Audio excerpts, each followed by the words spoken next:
جبکہ چچی مجھے غصے سے گھورتی ہوئی کہنے لگی، آج کل یہ ساجدہ کو زیادہ ہی پیٹو ہو گئی ہے، اس دن بھی یہ سارا گوشت کھا گئی تھی اور آج بھی اس نے سارا دودھ پی لیا، یہ ہمارا گھر برباد کرنا چاہتی ہے۔ میں ڈر کر کہنے لگی، نہیں چچی قسم لے لے میں نے دودھ نہیں پیا، اس سے پہلے میں نے ایسا نہیں کیا تو ایسا اب کیوں کروں گی؟ چچی غصے سے کہنے لگی، ہمیں تنگ کرنے کے لیے؟ اب میں بری طرح سے پریشان ہو گئی، ان چیزوں کا الزام مجھ پر لگ رہا تھا جو میں نے کیا ہی نہیں تھا۔ لیکن آج پھر میں سوئی تو اچانک رات کو مجھے باڑے میں ہلچل سی محسوس ہوئی۔ میں اس چور کا پتہ لگانا چاہتی تھی، اس لیے فوراً ہی رک کر باہر آئی۔ تبھی میں نے ایک بچے کو بھاگتے ہوئے دیکھا۔ میں نے جیسے ہی اس کا پیچھا کیا تو میرے پیروں تلے سے زمین نکل گئی۔ نہ صرف ایک بلکہ 3-4 بچے آگے پیچھے دوڑتے جا رہے تھے۔ یقیناً یہی تھے چور جو میرا کام تمام کر رہے تھے۔ میں ان کے پیچھے دوڑنے لگی لیکن وہ دور جھاڑیوں کے پیچھے جا کر ایسے غائب ہوئے جیسے ان کا نام و نشان ہی نہیں تھا۔ میں حیران پریشان سی کھڑی تھی۔ اچانک مجھے احساس ہوا کہ آدھی رات کا وقت ہے اور مجھے یہاں نہیں کھڑا ہونا چاہیے۔ میں بے دم سی ہو کر واپس اپنی جھونپڑی میں آ کر سو گئی۔ پوری رات تو ویسے ہی گرمی اور مچھر سونے نہیں دیتے تھے، لیکن آج ان بچوں نے مجھے بہت پریشان کیا۔ پھر میں نے دوسرے دن چچا سے اس کا ذکر کرنا ضروری سمجھا، لیکن اچانک پھر میرے دل میں خیال آیا کہ چچا کہے گا کہ کون سے بچے ہیں، نام بتاؤ مجھے، کس کے بچے ہیں، تاکہ میں انہیں جا کر شکایت لگاؤں۔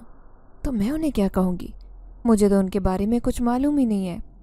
یہی سوچ کر میں نے انہیں کچھ نہیں بتایا۔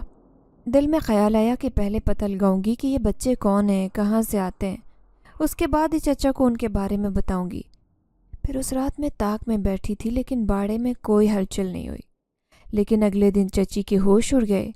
پتیلے میں جتنا بھی سالن رکھا تھا اور ہاٹ پاٹ میں روٹیاں وہ سب غائب ہو چکی تھی۔ صبح ناشتے کے لیے بھی سالن نہیں بچا تھا۔ اب چچی سر تھامے بیٹھی تھی اور مجھے غصے سے گھورتے ہوئے کہنے لگی، تو کس جنم کا بدلہ لے رہی ہے مجھ سے؟ یہ کام تیرا ہی ہے، تو ہماری گھر کی بربادی پر تلی ہے۔ اب ان بچوں کے بارے میں بتانے کے سوا میرے پاس کوئی چارہ نہیں تھا۔ میں چچی سے کہنے لگی، چچی پڑوس میں رہنے والے بچے ہیں جو روزانہ ہمارے باڑے میں بھی آتے اور گھر میں بھی۔ چچی یہ سن کر تعجب سے مجھے دیکھتے ہوئے کہنے لگی، دماغ خراب ہے؟ ان بچوں کی اتنی جرت نہیں ہے؟ کوئی بھی میری بات پہ یقین نہیں کر رہا تھا۔ میں روحان سی ہو گئی۔ پھر رات کو بستر پر لیٹی تو میری آنکھوں میں آنسو آ گئے۔ نہ جانے میرے ساتھ یہ سب کچھ کیوں ہو رہا تھا۔ مجھے شدید صدمہ تھا۔ اس رات میں سو رہی تھی جب مجھے اپنے آس پاس عجیب سا احساس ہوا، جیسے کوئی میری چارپائی کا پایا اٹھا اٹھا کر اسے ہلانے کی کوشش کر رہا ہے۔ میری فوراً آنکھ کھل گئی۔ مجھ سے چند قدم کے فاصلے پر ایک بچہ کھڑا تھا جو مجھے شرارت بھری نظروں سے دیکھ رہا تھا۔ میں ایک دم ہی دوپٹہ اٹھا کر اس کے پیچھے بھاگی۔ وہ دوڑتا جا رہا تھا۔ اس کے آگے آگے 2 بچے اور تھے اور میں ایک بچے کو پکڑ لینا چاہتی تھی، جاننا چاہتی تھی کہ آخر یہ کون ہے اور ان کی وجہ سے مجھے باتیں سننی پڑ رہی ہیں۔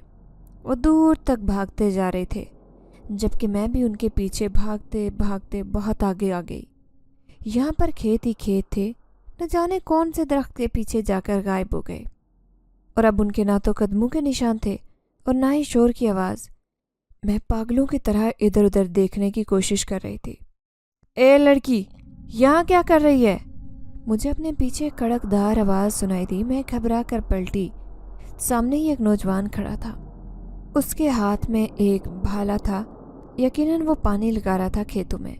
جب بھی تو رات گئے تک جاگ رہا تھا۔ میرے قریب آ کر کہنے لگا، اتنی رات کو یہاں کھیتوں میں کیا کر رہی ہے؟ تو چچا امام دین کی بھتیجی ہے نا؟ اب میرے ہاتھوں میں سنسنی سی دوڑ گئی۔ اگر وہ پورے گاؤں میں یہ بات پھیلا دیتا کہ میں آدھی رات کو کھیت میں آئی ہوں، نہ جانے لوگ میرے بارے میں کیا غلط خیال کریں۔ میں نے گھبرا کر اس کے سامنے ہاتھ جوڑ دیے اور کہنے لگی، میں ان بچوں کو تلاش کرنے آئی تھی جو ہر روز میرے ساتھ شرارت کرتے، لیکن وہ نہ جانے کہاں غائب ہو گئے۔ میں نے اسے سچائی بتا دی۔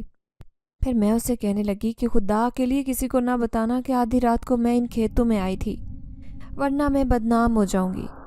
مجھے اپنی بدنامی کا ڈر بھی تھا۔ اس نے سر سے پاؤں تک مجھے دیکھا، پھر کہنے لگا، پریشان مت تو میں کسی کو نہیں بتاؤں گا۔ جانتا ہوں کہ تو کوئی ایسی لڑکی نہیں ہے۔ اس کی آواز میں نرمی تھی۔ پھر وہ مجھے گھر تک چھوڑ کر چلا گیا۔ میں چپکے سے آ کر باڑے سے ہوتی ہوئی واپس اپنی جھونپڑی میں آ کر لیٹ گئی۔ دوسرے دن پھر سے بکریوں کے تھن خالی تھے اور چچا مجھے شربار نگاہوں سے گھور رہا تھا۔ میں شرمندہ شرمندہ پورے گھر میں گھوم رہی تھی۔ میں انہیں کہنا چاہتی تھی کہ میرا کوئی قصور نہیں، لیکن جانتی تھی کہ میری صفائی کا کوئی فائدہ نہیں ہوگا۔ وہ شرارتی بچے روزانہ آ کر کبھی بکریوں کے تھن خالی کر جاتے تو کبھی گھر میں رکھا ہوا سارا کھانا کھا جاتے۔ میں نے چچا سے 2-3 بار ان کے بارے میں ذکر کیا، لیکن کسی کو میری بات پہ یقین نہیں آیا۔ لیکن رات میں دیوار کے پیچھے چھپ کر کھڑی تھی۔ جیسے ہی وہ چاروں پنجوں کے بل چلتے ہوئے اندر آئے تو میں سانس روک کر کھڑی ہو گئی، کیونکہ ان کے چلنے کا انداز انتہائی عجیب تھا، اور پھر وہ کھڑے ہوئے تو میں حیران رہ گئی۔ وہ عام بچوں سے بہت زیادہ لمبائی میں تھے۔ ان کی دبلی پتلی جسامت، تیزی سے اندر آنا اور باڑے میں گھس جانا، یہ سب کچھ چونکا دینے والا تھا۔ شاید کالا رنگ ہونے کی وجہ سے ان کی آنکھیں بہت زیادہ چمک رہی تھی۔ جیسے ہی وہ میرے قریب سے گزر کر جانے لگے، میں نے ایک بچے کا ہاتھ پکڑنا چاہا، لیکن اس نے مڑ کر مجھے دیکھا اور زور سے ہنسنے لگا۔ اس کے قہقہے کی آواز فضا میں بکھر گئی تھی، اور اس کا یوں ہنسنا مجھے خوفزدہ کر گیا۔ لیکن میں بھی اس سے خوفزدہ ہونے والی نہیں تھی۔ میں ان کا پیچھا کرنے لگی۔